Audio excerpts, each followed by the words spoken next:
All right, and welcome back to Historians of the Movies podcast. I am your host and creator, Jason Herbert, and every single week we are bringing you discussions about history and film and history and everything else in between. And this is a week where we are talking about kind of everything in between because a lot of people just heard yesterday, we lost Carl Weathers. He is this just amazing figure in the lives of many of us who are listening in who like both history and film.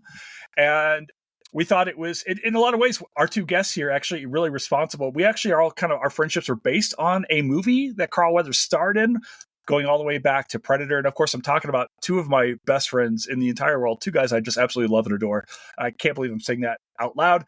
I'm talking about Robert Greene II and Craig Bruce Smith. Guys, thank you so much for taking the time to do this. This is late on Friday night. We just heard the news a couple hours ago.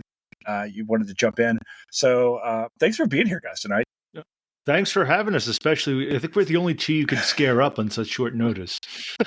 Thanks for having us. I'm glad to be here.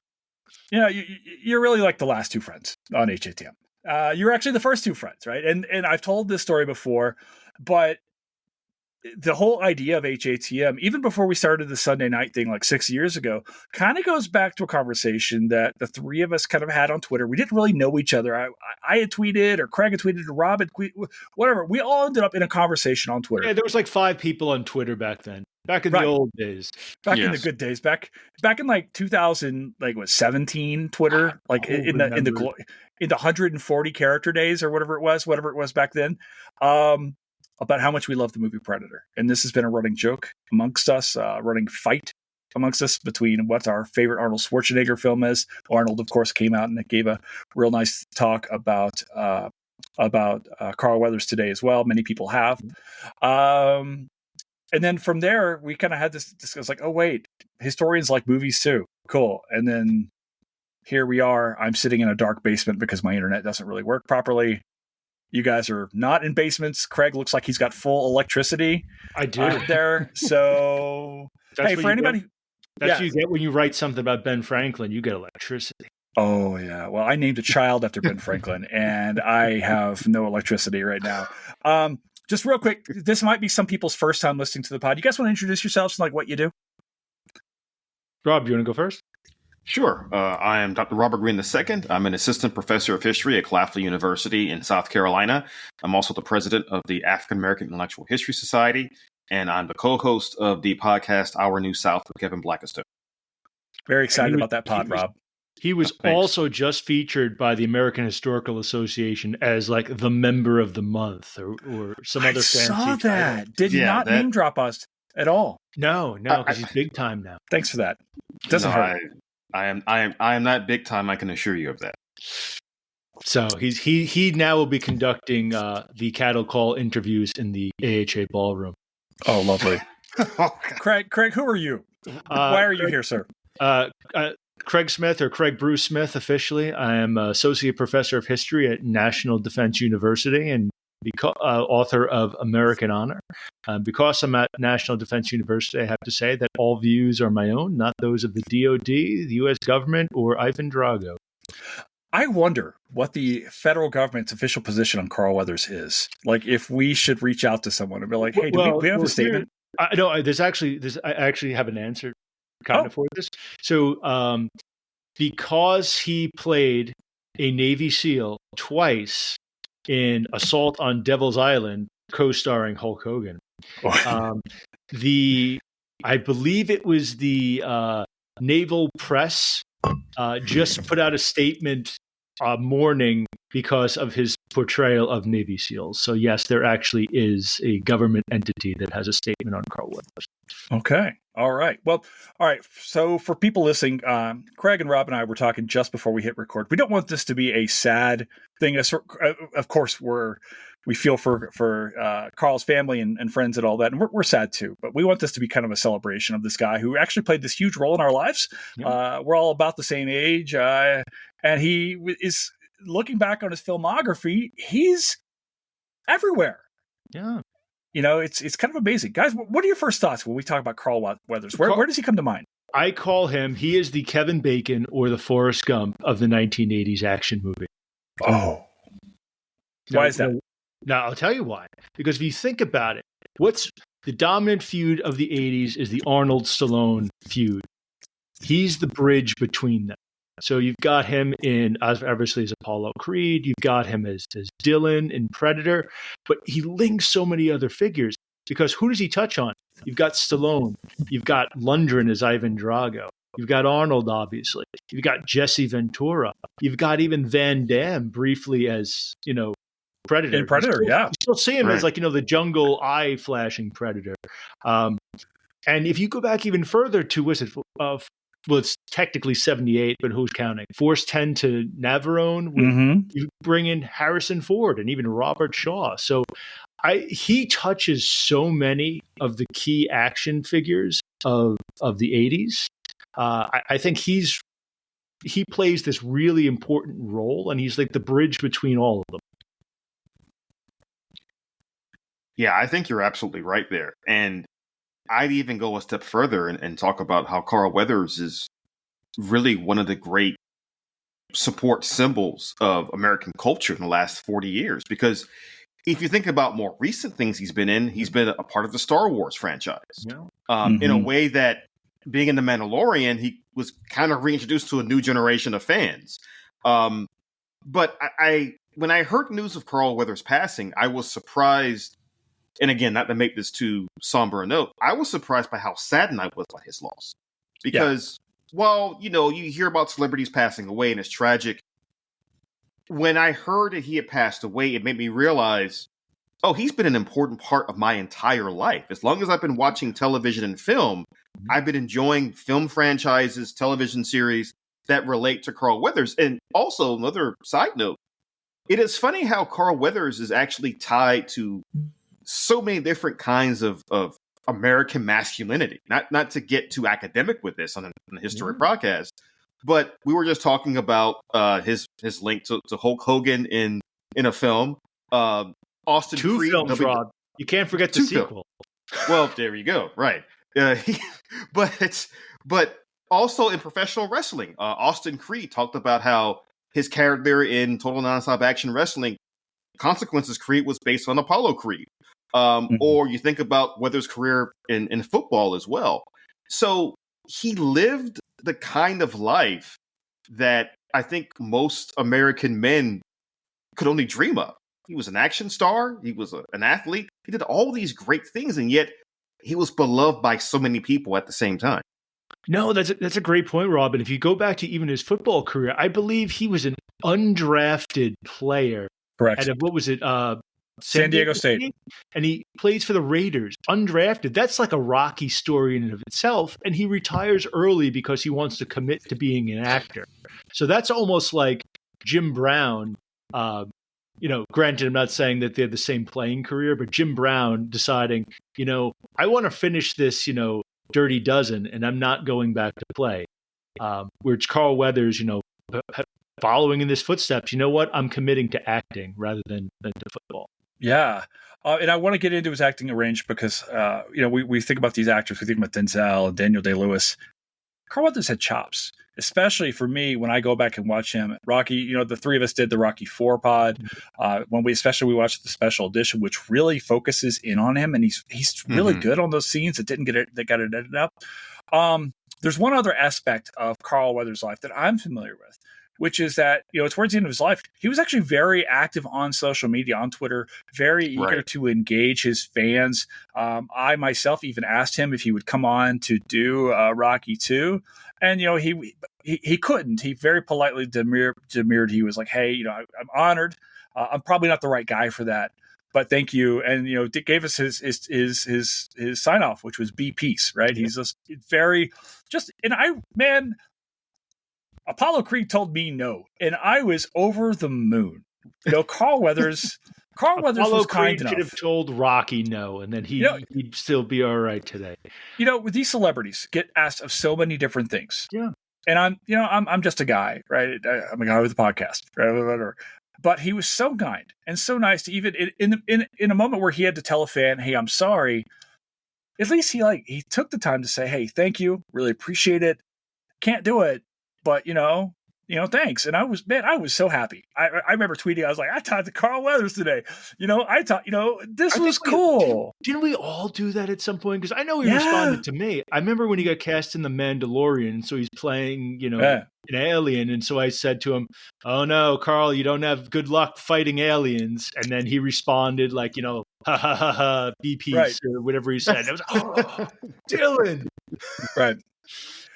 He's amazing. So, I think that there was this aspect of, I'm 46, so I grew up in the 80s, really when he's kind of hitting that stride in Hollywood. Of course, with most people come to it from Rocky. I won't get into that. Going into all these action films, we're going to be doing Action Jackson on Sunday night on the traditional thing. That's not available, by the way, for those of you listening in. It's not available on any of the streaming services. For the very first time, this is how much I think of Carl Weathers. For the very first time in 5.5 years, we're actually going to ask you guys to rent a film on Amazon Prime or wherever it is that you get yourself. I want to talk about Carl Weathers via Action Jackson, and we're going to talk about that here a little bit later. I think he's that important, and so we're going to be doing that Sunday night. So if you want to live tweet with us, 8 p.m. Sunday night, hit play. You guys know the drill. Okay, let me ask you your first the next question here, which is when I say Carl Weathers. Let me ask this: what was your first exposure to Carl Weathers? Was which character did you come to first, Craig? It's got to be Apollo Creed. I mean, it's during the 80s, so it's entirely plausible. It was someone else, but it's got to be Apollo Creed.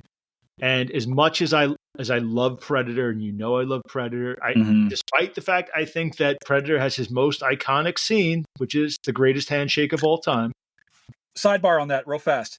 Craig, the very first time that you and I met in person, yes, we did that handshake. But we messed it up.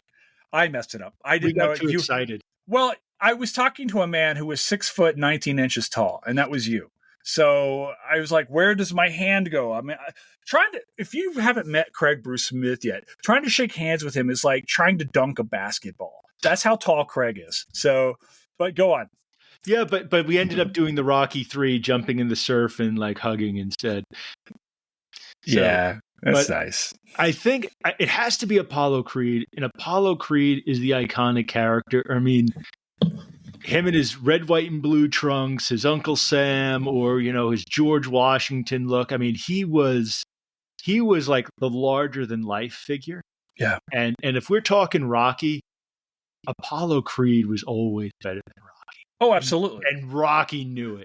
Well, that's what sells the story, is that Apollo Creed is the perfect fighter. I mean, Rocky himself says that later on in the Creed films, which, by the way, he's not in. I think maybe some flashbacks, I can't quite recall, but he looms over those films. Yeah. So I got a point for you here. The reason why Rocky V is so bad is because it's the first movie without Creed. Oh. It's the first movie without Carl Weathers. And it takes how many years to sort of resurrect, the Rocky franchise? It's because you got Duke in that. And it's a reminder of Creed. Yeah. And then obviously Creed, Apollo Creed, Carl Weathers looms over all the films, even though Creed 3 was just, we don't have to talk about Creed 3. Just awful. Worse than Rocky 5. But I think the reason Rocky 5 was so bad, so poorly received, is because Carl Weathers is not there, and you feel that loss. Rob, what about you? What was your first introduction to Carl Weathers? Well, I'm more of a 90s kid. I was born in 86. And so for me, watching some of these films, it was more so seeing them on either VHS or cable. But for me, it was also Apollo Creed. Because the first time I really saw him in a movie was, I believe, it was one of the Rocky films. And for me, watching Apollo Creed in those movies, looking back on it now, I really enjoy them because you kind of see, in one sense, the journey of the professional boxer. But in Creed's case, it's seeing the heavyweight champion, the guy on top, having to slowly come to terms with the fact that, okay, I'm not on top anymore. And I think, and not to go on a side note or a tangent, but Rocky 3 is interesting in that aspect because that's a movie where that's the one film of the four that Apollo Creed's in that he doesn't actually fight. Unless you count the very end. And we can debate all night about who actually won that fight. Right. But in that film, he adds something to that in terms of not only trying to encourage Rocky Balboa to get his head on straight and to actually get his head back in the game, but Creed comes off as almost this wizened figure. Like, he understands boxing in a way that even Rocky didn't quite understand it, in terms of the eye of the tiger, in terms of what it takes to be a champion. And that's what makes his death in 4 so tragic, is that Apollo Creed, out of all the characters in the Rocky franchise, is so fully fleshed out by 4, and then that's when he meets his demise. But he changes so much over each of the movies. I mean, he's from showboating, sort of, I'll give you a shot, not taking this seriously, to he becomes a villain in 2. To resurrect, I think he does. He's put 2 is my favorite performance by him in the Rocky series. He's becoming more villainous. And how how he's goading Rocky, how he's going at, family. I think he's a little bit more villainous there. And then 3, you've got the redemption arc. And then 4, you've got like the martyr. Do you guys have a favorite version of Apollo Creed? While we're on this Rocky tangent, do you have a favorite version of Apollo? Like, favorite film that he's in? I think we all. I know, Craig, your favorite film is 4, but yeah, by far. Do you have a favorite Apollo Creed performance in the films? That's hard. It is. So he's not in it as much, because we talked about Rocky 4. Was it 90 minutes? Yeah, he's not in it, and mostly mostly montages. Right, but he dies. In the amount of time he has, I think he does a lot there. And I know everyone, it's the most comic booky of all the Rockies. Oh, there's no acting. It's just, play, Vince, was it Dinicola, war. It's my gym playlist, sir. But it's, I think he does the scene where he hits the mat and his bottom, where he has the spasm where his bottom kind of comes up, where he's laying on the ground, and like the physical performance of like that death kind of throw is, oh my God. But it's just, you don't stop this fight no matter what. The fact that he'd rather die in the ring than continue on. I mean, and he knows he's about to die, or strongly suspects it, at least. Yeah, Rob? Well, I think for me, my favorite performance is actually Rocky 2, going back to him as a villain.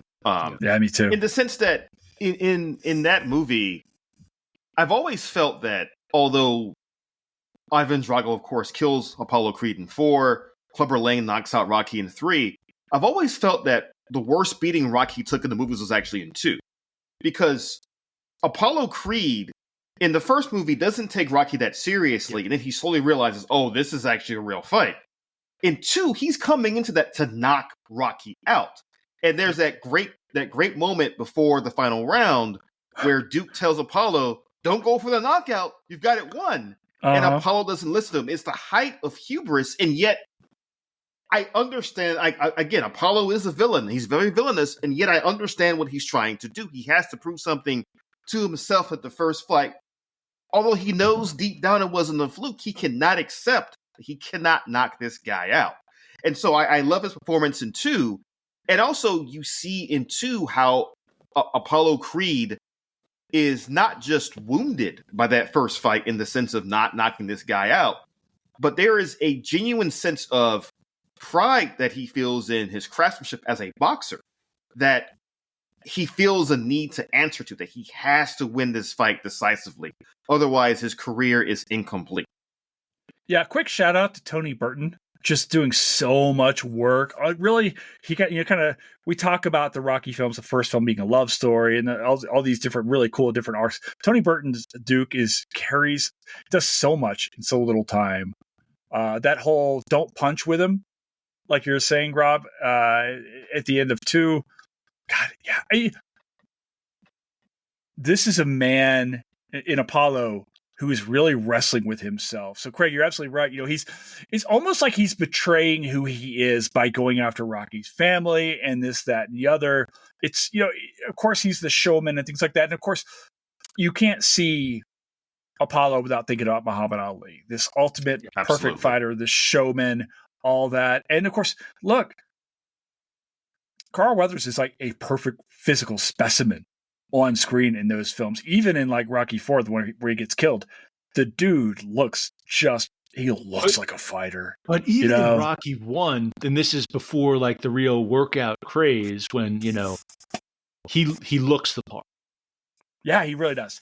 Yes. Sylvester Stallone does not look like he doesn't look like he does, say, by Rocky 3 and Rocky 1. There's a real balance between the two, or a real difference between the two. Stallone isn't chasing Arnold yet, so yeah. he's not really hitting the heavyweights.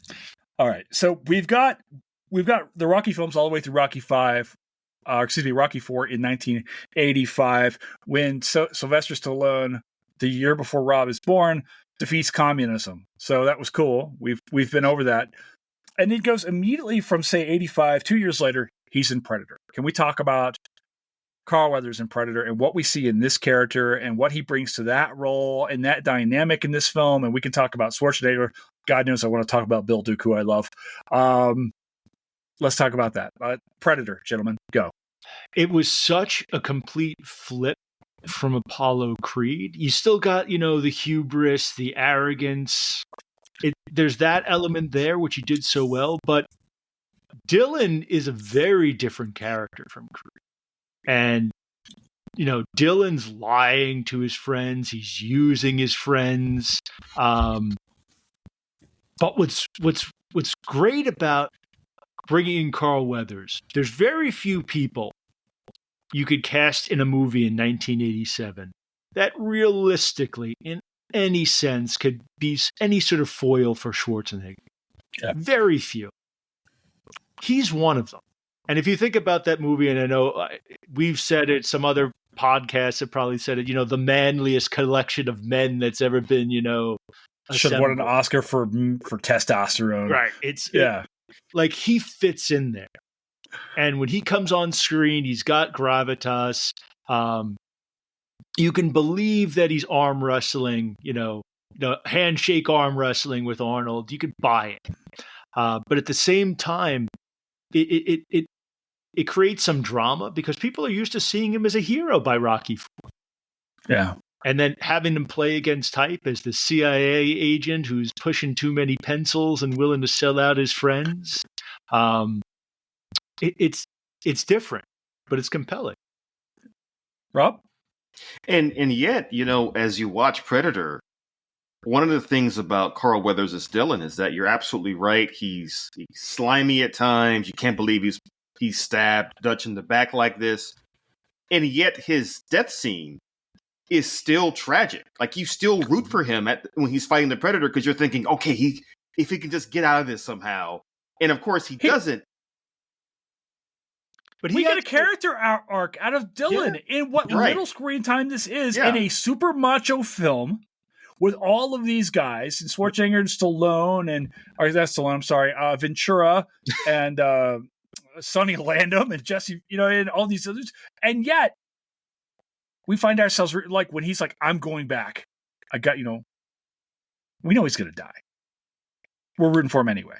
Yeah, he does. I think he has one of the larger character arcs. I mean, Jesse Ventura, he doesn't have he's got perhaps the best line in the movie, but he doesn't have much of a character arc. Oh, okay. Let's go ahead and say it. Best line of the film is what? Probably I got time to bleed. That's right. I mean, I do like if it bleeds, we can kill it. I like that one too. So I don't know, Rob. Quick Predator best quote. What do you got? It's got to be get to the chopper, do it now. That's always my favorite. Yeah, I ain't got time to bleed, and then of course the immediate line afterwards, you got time to duck. Right. Oh, God, there is a don't forget stick around. Stick around. So yeah, there are of course so many things. Jesse Ventura on the helicopter with the chew, and there's a lot that I'm not going to quote here. But oh man, is that movie fun? I feel like we're bonding just now. Yeah, you're absolutely right, and it's weird because thinking about it, we always talk. I think we talked about this when we did the Predator film. Like, who's our second guy? He's probably the second lead in this film. Behind he's Predator, definitely the second lead. Yeah, he's for sure. If we're talking powerful characters, I don't have him as two, but he's the second lead for sure. Okay, well, here's the next thing I want to talk about, because we've litigated Predator to the ends, and here's the thing that's really interesting that I find is that oftentimes when we talk about the 80s and the rise of the action star, we talk about the Mount Rushmore of action stars, and of course, it always comes down to Schwarzenegger versus Stallone, and inevitably there's some Van Damme in there, or maybe even some Chuck Norris. But really, Weathers should probably be considered in there. And what I want to talk about him is actually in terms of Action Jackson, because what we see is Carl Weathers. I'm thinking about this right now in terms of the 1980s. Craig, you just mentioned this. You can't really have a foil or someone who can go toe to toe with Schwarzenegger in Predator. I'm trying to think about black action stars in the 1980s. He's got to be the guy, right? And I'm just kind of wondering, by the time we get to Action Jackson, which is a B film that I watched approximately 800 times when I was 12 for different reasons. Same reasons I'm watching Sunday. But where let's talk about Action Jackson and what this means in terms of having a big budget or a major action film starring a black man as the lead. You have to think about it. That is, I mean, obviously you can go back to the 70s and you've got Richard Roundtree and Shaft and sure. But this is not a blaxploitation film, though. No, this is a not at all. straight up action Not movie. at all. No. It's Carl Weathers' chance to get his own name above the title. Pure. We deserve action. sequels. I mean, there's really no one at that moment that's filling that role. I mean, the closest I can think of a little bit was it 2 years later, you're going to have Danny Glover in Predator 2. Obviously, Danny Glover is huge in Lethal Weapon, right, but he's not standalone. But he gets the sort of same treatment as Carl Weathers in Predator 2, where it's, you did so well in, alongside these other, action stars. We're going to try you on your own. And that's the only one I could think of at that time. I mean, you've got Denzel coming up, but he's not. Denzel's not an action star. No, right. No, he's playing around. And I mean, you could even say you got Morgan Freeman a little bit when he Prince of Thieves, but again, he's not the lead. No. Yeah. I mean, I think what you'd have to say about Carl Weathers is that in some sense, Carl Weathers walked so that Wesley Snipes could fly later on in the 1990s. Oh, good point. Yeah. I think the thing about Action Jackson is I brought it up to a colleague of mine at Claflin, my friend and colleague Andre Brooks Key, who does African American Studies. We were talking about that film, and we said what we're talking about right now, which is that should have been the vehicle that launched Carl Weathers' solo career as an action star, because it's such. I mean, it's a film. It is quintessential late 80s, early 90s. You've got Carl Weathers. You've got Craig T. Nelson as this karate villain guy. So slimy. That was my introduction to Craig T. Nelson. I can't watch him on the TV shows. I saw Coach first, and then I saw this movie, and I was like, "This is the same guy." Like, I couldn't believe it. He's such a great slime ball in this movie, where he's like giving the heroin to Vanity.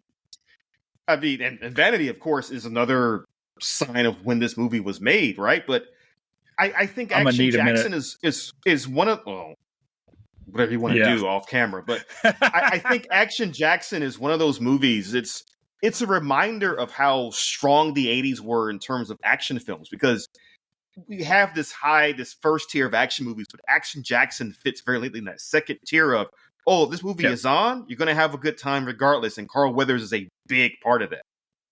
It's a lot. If people have not listened to Action Jackson, I really implore you to watch this with us on Sunday, because it is a lot of fun. It's so much fun, and there's so much critique. We can talk about this being Detroit, Black City.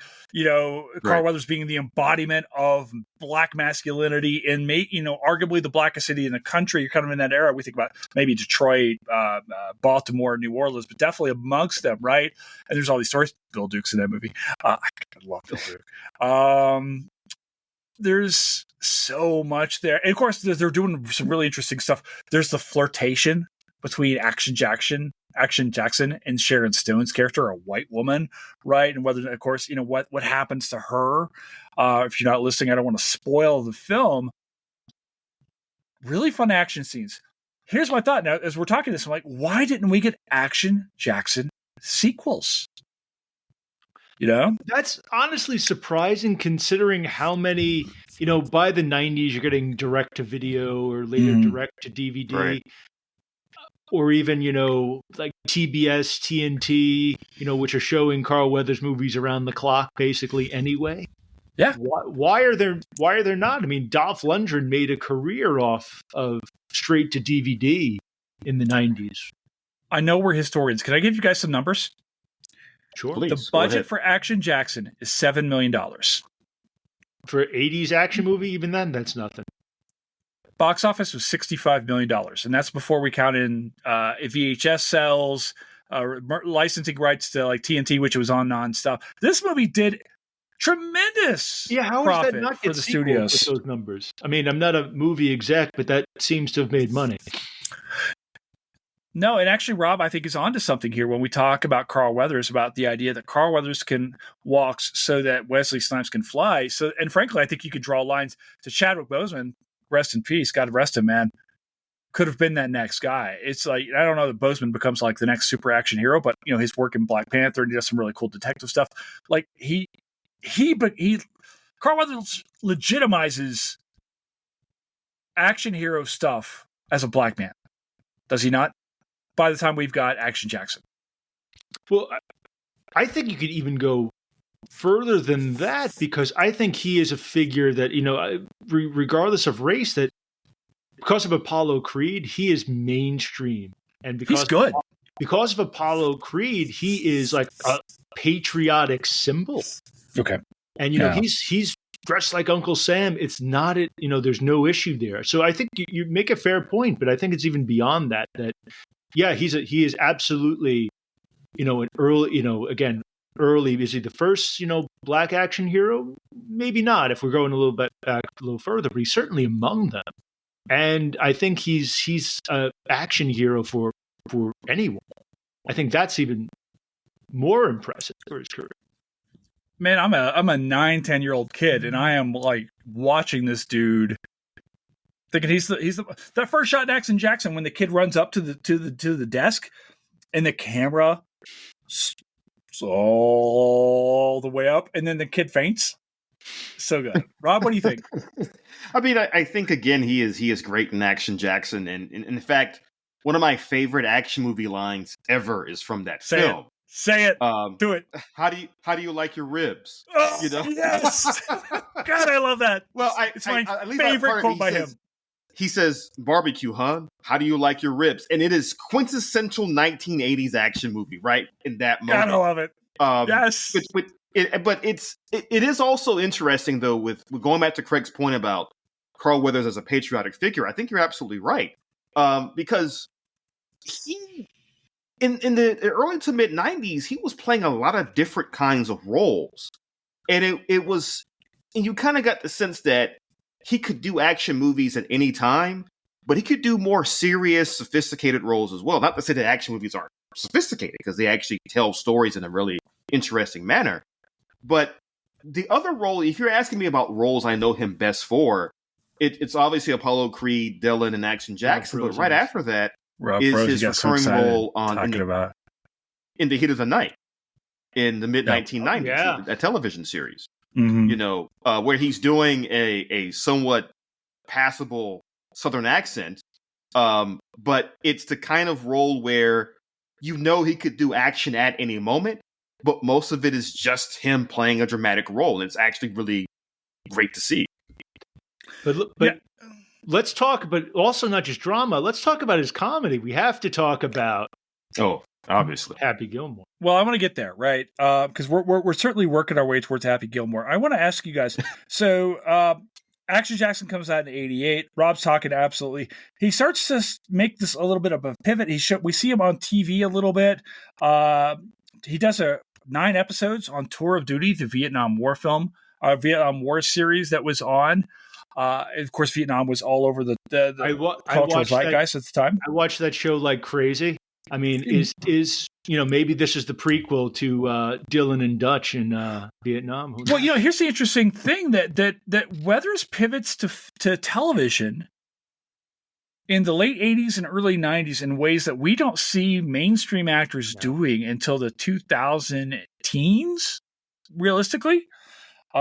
He does Tour of Duty. He does Dangerous Passion, which is, I don't even know, a show called Street Justice is Adam Boudreau. And then, of course, as Rob was saying, In the Heat of the Night from 93 to 95. In between that, he had one film. Have you guys ever seen Hurricane Smith? I've never even heard of Hurricane Smith. No, I have not seen it. May I give you the Wikipedia entry for Hurricane Smith? A 1992 Australian action film directed by Colin Budds and starring Carl Weathers as American oil field worker named Billy Hurricane Smith, who travels to Australia on a quest to rescue his sister, where he gets mixed up with drug smugglers. I'd watch that. I need to watch this tonight. I am watching this movie later. I think we all need to actually come back and do like a live stream watch of this film together. See that, but that's okay. Here's the thing that I have with a lot of the action movies today. They take themselves too seriously. I haven't even seen this. There is no way this movie takes itself too seriously. There is going to be Crocodile Dundee references. He's going to be slapping knives at a guy's hand saying, I don't need the knife. It's going to be great. Guys, I don't know that I need anything else in my life more than I need to see Hurricane Smith tonight. All right, but Craig, but not to bury the lead, Rob and Craig, you're just mentioning, we see a pivot. We see his first movement towards straight up comedy. This is out of nowhere in 96. And it's interesting because I was having this conversation a little bit earlier with a friend of mine. It's almost like Carl Weathers becomes like this guy who you can relate. Is it who's it that's in Tim Time Warp Dance? What's the movie? Tim Curry? Tim Curry, right? Where you can guess the age of someone by the way that they relate to Tim Curry. In a lot of ways, it's the same way with Carl Weathers, right? The three of us relate to him vis-a-vis Rocky. A lot of folks, a little bit younger than us, their first introduction to Carl Weathers is Happy Gilmore. Can you guys talk about Derek Chubbs Peterson? You know, Carl Weathers has a habit of losing his arm and his hand against adversaries. That's what I can tell about tappy. Yes. It's a good role for him. It's fun. And you wouldn't expect it. Like that. Like if I was going to say who is going to show up in that movie, Carl Weathers is probably the last person I would pick. Like I would have figured like it would have been like, Chris Farley or someone like that. But Carl Weathers? Yeah. I mean, Rob, it's what do you such a think? random. I mean, it seems so random at first viewing, and yet, like you said, so many folks know Carl Weathers for that movie over almost everything else he did besides Rocky and Predator. Can I ask you guys how many times you saw today, and again with the announcement of his passing, memes of Carl Weathers as Chubbs in heaven on the internet? I posted something about Apollo Creed, and then the responses were you misspelled Chubbs Peters. Exactly right. Thereby proving the point, right? It's a fun role, and the movie doesn't work in a lot of ways, right? Because they're really kind of playing on the idea of Carl Weathers' masculinity versus Adam Sandler's lack thereof. Carl Weathers' sense of being. But what's funny is in that movie, Sandler's supposed to be, this, masculine hockey enforcer. Right. But if you're looking at Sandler, he is not by any means some action star. He's not even by any means a hockey enforcer. And there you've got, still, I don't know what he was probably like 50s there, maybe pushing 60s. I don't know, because I'm pushing 50 now. I'm 46, and I hate looking at these dates to figure out, oh my God, that guy had gray hair, and I'm approaching his age. Let's say he's your age, but obviously has bigger arms, and he's just like hulking. The hell you say, sir? Tomorrow is Arm Day. Robin Mitchell, if you're listening, what's up? Go on. Rob is blushing right now. But I think you're absolutely right, though. I mean, and again, we've been talking about his range as an actor, right? That when he was given a chance to show some comedic chops, he always did so with gusto.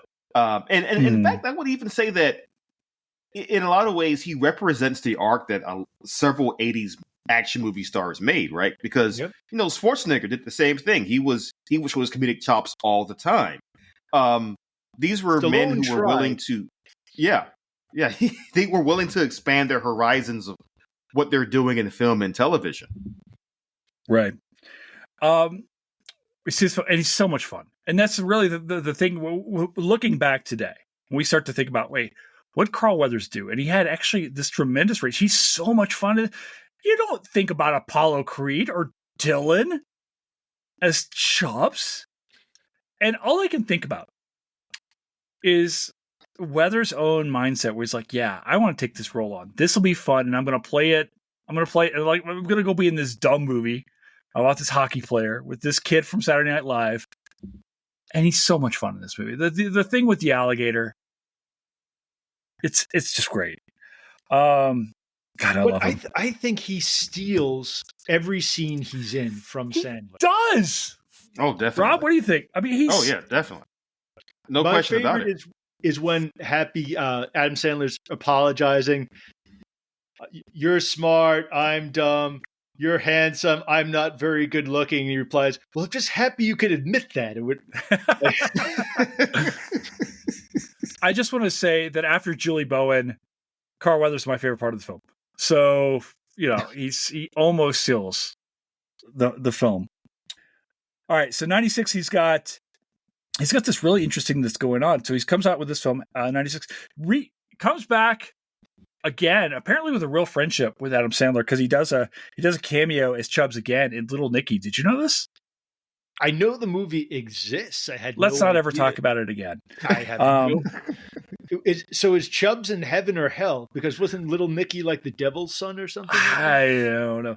But he's in another Adam Sandler film afterwards. In 2002, he is the voice of the GNC water bottle in Adam Sandler's 8 Crazy Nights. So clearly the two of those guys got on well. And I love the idea that Carl Weathers and Adam Sandler are buddies. Now, here's the thing, though. How did he not work him into The Longest Yard? Boy, is that a great question. That's a good question. There's who knows, like whether it's a scheduling thing, this, that, and the other. That's a great question, because you think he's perfect. He played football. The man was in shape until the day he passed. He looked terrific. If you go back and you Google Carl Weathers, the man was clearly physical fitness was continued to be a part of his life till the very, very, very end. I salute him on that. And he was always very, big about, diet, what he ate, not again, he blames Arnold Schwarzenegger for getting him into smoking. Because the cigars, Arnold would just walk around smoking cigars, and I probably kept away a few mosquitoes, and that eventually enticed him. So peer pressure. Listen, I also smoke cigars, so it's okay. After this, after Happy Gilmore, we start to see this weird thing with his filmography. It looks like he's doing some smaller films, some TV films, Assault on Devil's Island, Assault on Death Mountain, some paycheck films. I wonder what's happening in his career, because here's the interesting thing. If Carl Weathers' career is happening 25 years later, I think he's still a legitimate action star. What I'm talking about is if you compare Carl Weathers in, say, 1997 versus, say, Liam Neeson with the Taken franchises and things like, it's almost like a thing of bad timing, because you could totally see him kicking ass as a 55-year-old man, but it's like the audiences weren't ready yet. He could easily throw him in Man on Fire or the Equalizer franchise. Equalizer, yeah. Easily. He could have played that again. Honestly, 2004, he could have done Man on Fire. Right. He could have done like a Death Wish type role. Yeah, we don't see a whole lot. He's the narrator in the comebacks. He's in Balto 3, Wings of Change as the voice of Kirby. We see him in 2019 in Toy Story 4 as Combat Carl, the voice, which is Toy Story 4. That's legitimate.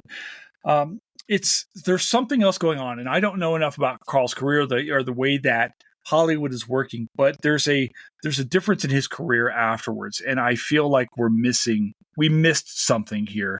But I think there's a lot of that with that sort of 80s action star. Yeah. Who they may not be the Supermen anymore, right? They're still Right. are in shape. They still probably could play the roles, but there's very few of them that continue in the same way. I mean, Arnold's the exception. I mean, Stallone, yeah, but he needs to like bring all the action heroes need to combine in the Expendables to, bring back. Did we not see him in he was not in the Expendables. No, he wasn't. It's kind of surprising that he wasn't when we think about it.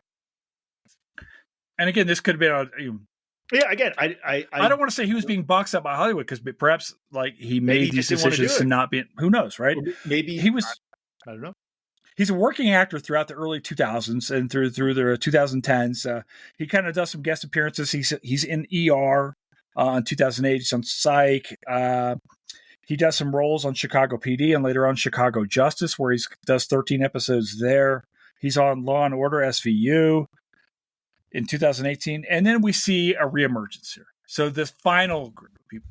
And I want to talk about The Mandalorian, because there was all this talk about this. There's going to be this new Star Wars TV show, a live action Star Wars TV show. Okay, Pedro Pascal. All right, I'm down. And then they announce Carl Weathers. And guys, I love Star Wars. It's one of my 3 favorite things in the world: Star Wars, Coca-Cola, and Kentucky basketball, right? And for me, hearing that Carl Weathers was going to be in Star Wars, I was like, I'm all in. What were your thoughts when you heard Carl Weathers going to be in The Mandalorian? What's Carl Weathers going to be part of Star Wars? All right, so I'm not even a Star Wars fan at all. I was just happy for him. And I was happy that he was coming back to the mainstream. Yeah. Because, I mean, I grew up watching him, and I knew he was good. So, again, I'm not the biggest Star Wars person. Some of the Star Wars stuff I've seen, I just don't think is particularly good. But I knew he would be good. Yeah. And, it's just one of those things where, like, I was happy for him. And that's all I would say on it. I've been a lifelong Star Wars fan. And when I heard that he was going to be in Star Wars and The Mandalorian, my first thought was, I've got to see this. I've got to see him in Star Wars with my own eyes, because it was one of those casting decisions you never would actually imagine ever happening, right? And honestly, he was really good in The Mandalorian. I felt that he was a particularly well-done character. I was actually surprised by how much he was in the first season, because I kind of assumed it'll be like a one-off, maybe 2 episodes. But he becomes a key part of that whole story involving The Mandalorian. Yeah, there's an interesting thing with Weathers, because in the film, he in The Mandalorian, he actually has an arc as well. For those people listening in, we like him, and then we find out he's a little shady, and then we kind of bring him back into the fold. And the weird thing is, as masculine as he is, as he's got this 30, 40-year career now as Hollywood masculinity. He's kind of, in a lot of ways, the cuddly guy we kind of come back to. He's the safe space in a lot of ways of The Mandalorian, is he not? Yeah, absolutely. And to that point, I mean, even when there's those moments in The Mandalorian where you realize, okay, this guy cannot be completely trusted. After all, he's working with bounty hunters and such. There's still a sense of, I can still ride with this guy. He's within the Star Wars universe context. He seems like a likable character. And so, again, every time he was on screen, I loved it. And again, going back to the point about range, I think one of my favorite parts of season 1 of Mandalorian is, I think, the final episode of the season 1, where they're in a battle sequence, and he asked what we call Baby Yoda, Grogu, to do the Force thing. He's like, do the thing with your hands. It's such a hilarious scene. Do that thing with your hands. And I never related to a Star Wars character more, because I think if we were in the Star Wars universe, we'd be saying, hey, that thing with your hands, do that again. That was pretty hilarious. Oh, God. Yeah, he played for comedy a lot, and he was great. And he actually directed a couple of episodes of The Mandalorian. And I remember when had seen like directed by Carl Weathers, I felt awesome. I was like, cool, this guy's getting to direct. For me, it was like watching a guy who has played, as we are now realizing the last several hours as we're rethinking his career, this integral part of my life. And I love that he was directing this other part. It felt full circle to me. There was a part of me that was like happy for Carl Weathers, a man I'd never met, although I've now tweeted that. And I was happy. Guys, what are your thoughts on Weathers directing? Yeah, I mean, and whenever I feel the same way about a lot of sort of these 80s, aging 80s action stars that I grew up with. When they get back in mainstream, they get a movie in the theater, they get something, prominent happens. I feel happy for them. And, though I've never met, most, haven't met them, most haven't spoken to in any capacity. I'm still happy to see that they are succeeding. Maybe that makes, that little kid, smile in me.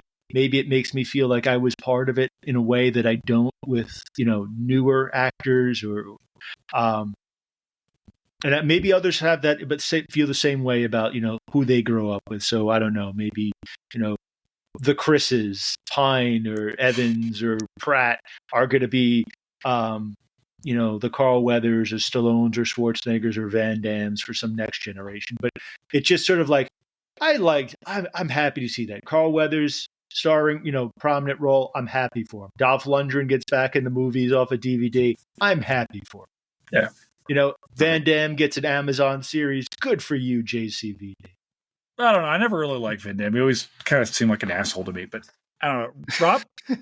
Well, I think with Carl Weathers in The Mandalorian, I think him directing an episode or a couple episodes is particularly important because with the episode Chapter 12, The Siege, a lot of folks noted that it was very much in the vein of an 80s action film in how it's structured, how the action flows. You could tell that Weathers was having fun, but he was also bringing his own experience as an actor and a performer into how that episode felt. In fact, I kind of want to go ahead and watch it this evening. Again, to just rewatch it just to get that feeling back. But I think Craig's absolutely right. Though we were watching, what was it, Hurricane Smith? Yeah, we're watching Hurricane Smith. Well, I will get to that soon enough. It's going to cost you 49 cents to rent that film. So you may be the first person to ever rent it. But I think going back to Weathers, though, I think going back to Craig's point, in a lot of ways, what Carl Weathers and those actors represent is a different kind of film actor that you can make an argument we don't really have in Hollywood anymore. There have been debates about how people relate to actors and actresses now versus, say, 40 years ago. And there's a very different feeling there. And I think part of it is nostalgia. Part of it is just our childhood experiences. But I think part of it is also folks like Weathers and Stallone and Schwarzenegger. There was a genuine sense of these guys are action stars and they're having fun being action stars. Yeah. In a way that a lot of actors now, I think, there is a sort of frustration, with the exception, I think, of Chris Evans, who seems to really enjoy being Captain America. But most of them are... Hemsworth seems to enjoy it. Hemsworth. Oh, yeah, definitely. And the Extraction series I'm actually enjoying very much. And there's also the last movie star, Tom Cruise. Ladies and gentlemen, I just want to interject right now. I'm sorry that we have to subject you to Craig's man crush on Tom Cruise, but we will have a full-on series of 18 to 25 6-hour episodes each of Craig waxing poetically about how much he loves Tom Cruise. All right, guys, I want to start to bring this to its logical conclusion. I want to talk to you about a couple last little things here. We've been talking about Carl Weathers for the last hour now. Do we have a favorite Carl Weathers performance?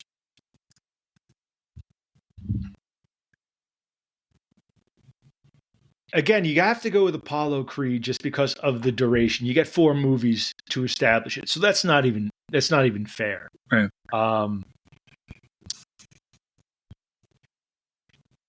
So if it's got to be Apollo Creed, but I probably growing up, I probably saw, again, Rocky IV probably more than any other movie. So if I had to put it for one, it's got to be Rocky IV, just for duration. And that movie's on, I will never turn it off. Rob? I think of course Apollo Creed is his best role. I would argue again that his arc in 2 is especially fascinating. But I would also give a shout out to his performance on television in the series In the Heat of the Night. I know I keep coming back to that, but he's really good in that, and it's actually rather interesting to see him on screen with an actor like Carol O'Connor, and actually able to hold his own. Because if you're watching it in the context of the 1990s, if you're watching it for the first time, then Weathers primarily as an action star, and you're seeing him in this show and really being a dramatic actor and doing it in ways that, again, you could see him have action sequences as a police procedural, but he's also very much ensconcing himself in this small town southern political system, and he really pulls it off quite well. But think about who he's stepping in for. Right. Sidney Poitier. Yeah. Think about it. Takes him, as an actor, I have to imagine, like, you're stepping in one of the great, not just great black actors, but great actors, period. It's like, okay, I'm going to follow in this role. I can do this. And I think Rob's absolutely right. I remember watching this show as a kid and not understanding Poitier's role, just coming into, look, standing aside Carol O'Connor, he's awesome. He's really good in that. And Weathers is, he brings his physicality, but also the cool part about Weathers was that you could always see, despite this like chiseled Adonis frame of a man, you could always see the cerebrality of Weathers, performances. You could always see the wheel spinning here. But what we haven't talked about, and I'm shocked, especially, given what the two of you are currently sporting, the Carl Weathers mustache, which was inducted into the Mustache Hall of Fame in 2016. And you could argue rivals that of Tom Selleck. I don't know that anything, Rob. I think, what's the greatest mustache of all time? It's got to be Sam Elliott, right? Yeah, it's got to be Selleck. Selleck is like Sam Elliott. Sam Elliott. That's not a slight to Tom Selleck. Burt Reynolds is in there too. Definitely. We actually just recorded a pod on Smokey and the Bandit with. But just think about it. Carl Weathers had a trademark. I've seen him without the mustache. And it's interesting. I've never thought about him as with we saw him with the beardless Grief Karga in The Mandalorian, but that's not like a goatee. But I picture him with the mustache. He works. You're absolutely right. That's every much his calling card is Selleck or Burt Reynolds or Sam Elliott.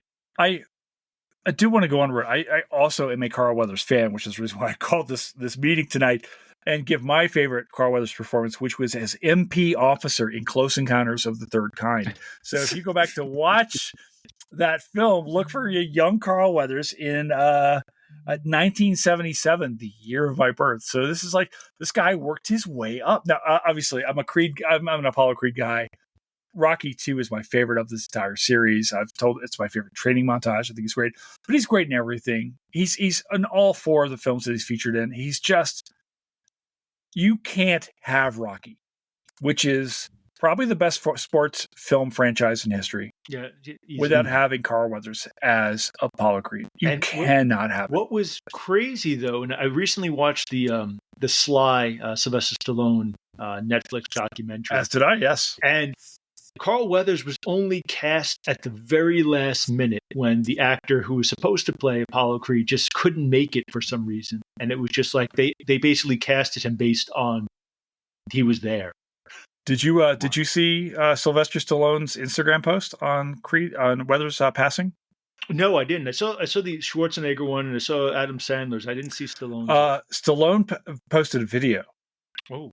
And that man is utterly deflated in that video. It's hard to watch. I have a lot of respect for Stallone and Schwarzenegger, as I do Mr. Weathers. And it's interesting because it's with Mr. Weathers passing, we seem to have realized that here's a guy that meant so much to us that we maybe never even realized. It's like he was always there. But the thing is, if you think about it, he's the first of that 80s action star to go.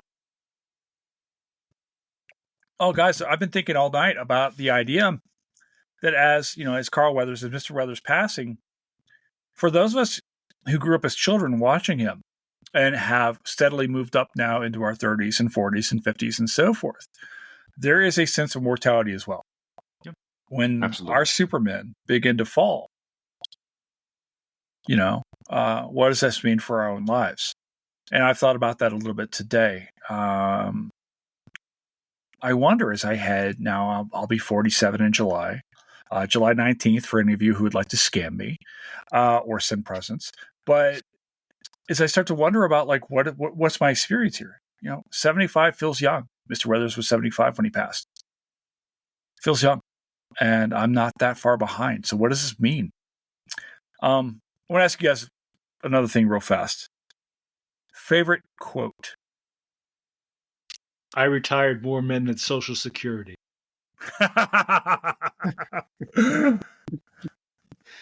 Well, I've already said, "How do you like your ribs?" But I think my next quote would have to be, "There is no tomorrow."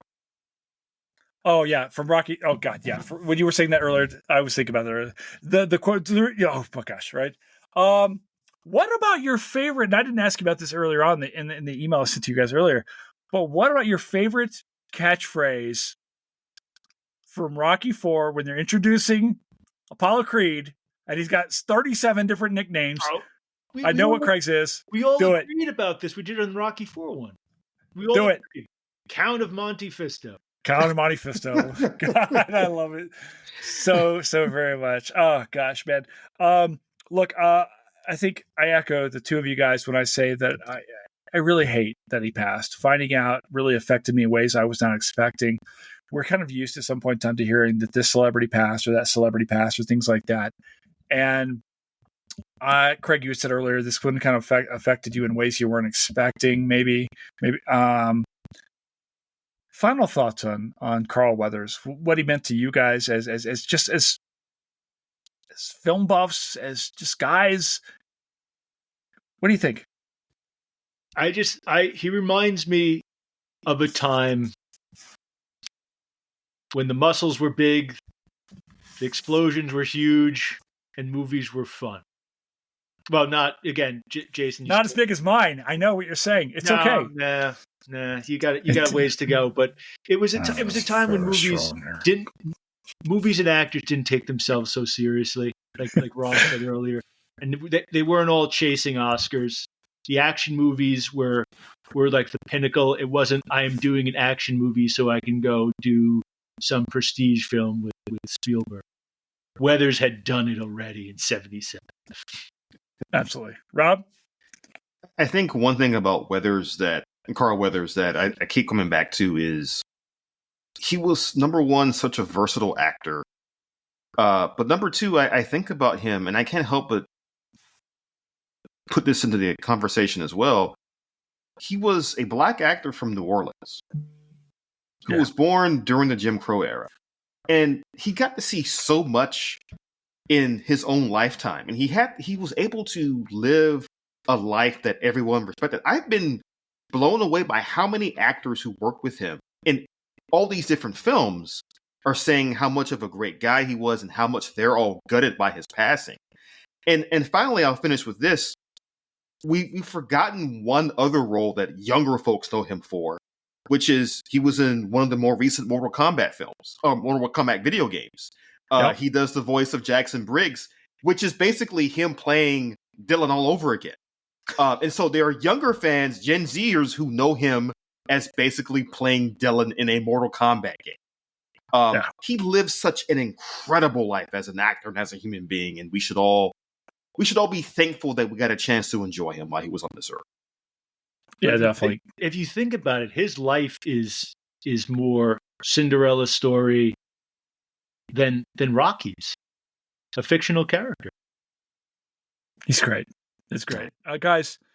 I'm really happy you guys took the time to do this. We put this together very hastily. There's no music here tonight. There's no production or anything like that. I think the three of us, like a lot of people who are listening right now, have a kinship to Mr. Weathers. I think we all feel his passing, and I think it's a real celebration to say, hey, we got to enjoy this guy's craft, and that's cool. So, dude, thank you so very much for being here tonight, for sharing your memories, for your thoughts on Mr. Weathers. Let's go watch a movie. All right. All right, guys. We'll talk to you a little bit later. Have a good one. Thank you. All right.